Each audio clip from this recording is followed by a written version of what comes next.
ayoko magsayang ng panahon kasi yun na, walang may alam kung ano mangyayari bukas o anong mangyayari sa susunod na araw. Magiging maayos ba o hindi. Kaya dapat bawat araw samantalahin natin. Kung ano man yung mga pinagdaraanan nyo ngayon, palagi nyo tandaan na malalampasan nyo yan. Kaya nga pinagdaraanan kasi dapat daanan lang natin yan. Huwag nating tatambayan. So, mahalin natin ang bawat isa, mahalin natin sarili natin, mahalin natin ang mga taong nagmamahal sa atin. Ano man ang mangyari, ano man ang mga negatibong dumating sa buhay natin, lagi natin tignan ang positibong parte nun dahil meron at meron yan. Lahat na nangyayari sa atin ay merong dahilan. Kaya huwag tayong panghihinaan ng loob. Yan ang unang-unang magiging dahilan ng pagkatalo natin.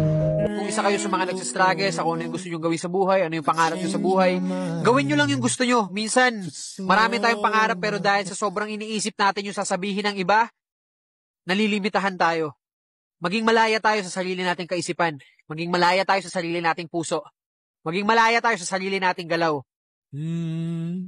Palagi ko nga sinasabi, hanggat wala tayong tinatapakang iba, wala tayong dapat ipag-alala.